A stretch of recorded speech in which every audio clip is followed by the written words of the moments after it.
நம்மால் வறுத்து திங்கிறதுலே இருக்கான்.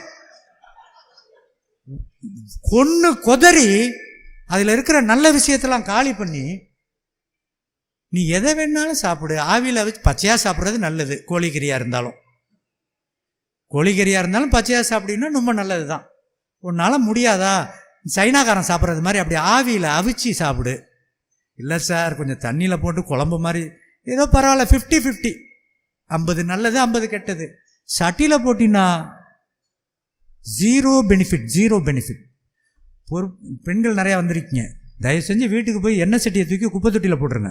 எண்ணெய் சட்டியில் நீங்கள் சமைக்கக்கூடியது அனைத்துமே அதில் இருக்கக்கூடிய எண்ணத்துக்காக ஒரு கறிக்காயை சாப்பிட்றோம், ஒரு அசைவத்தை நீங்கள் சாப்பிட்றீங்கன்னா அதில் இருக்கக்கூடிய ஊட்டச்சத்துக்கள், உப்புச்சத்துக்கள், ஃப்ளவனாய்ட்ஸு, ஆந்தோசைனின், ஆன்டி ஆக்சிடென்ட்ஸ் சொல்லக்கூடிய நிரம்ப சத்துக்கள் உங்களை பத்திரமா வச்சுக்கக்கூடியதை உங்கள் உடம்பு உறிஞ்சிக்க தான் சாப்பிட்றீங்க.